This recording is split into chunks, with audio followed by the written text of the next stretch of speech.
बे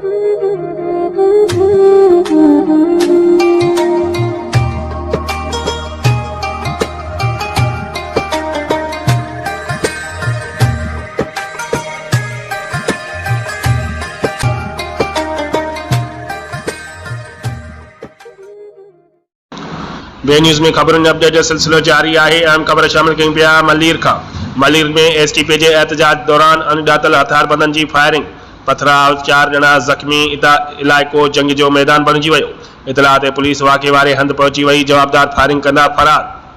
पठान दुर जे माण्हुनि खुलेआम फायरिंग करे असांजे कारकुननि खे ज़ख़्मी कयो आहे, जंहिंखे कंहिं बि सूरत में माफ़ न कयो वेंदो। ख़ैर मोहम्मद मक्सी, पीरबख्श बलकानी।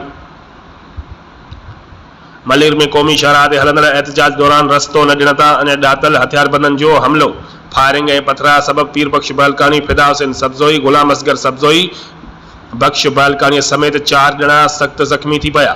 फायरिंग ऐं पथराव सबबि इलाइक़ो मैदान जंग बणिजी वियो।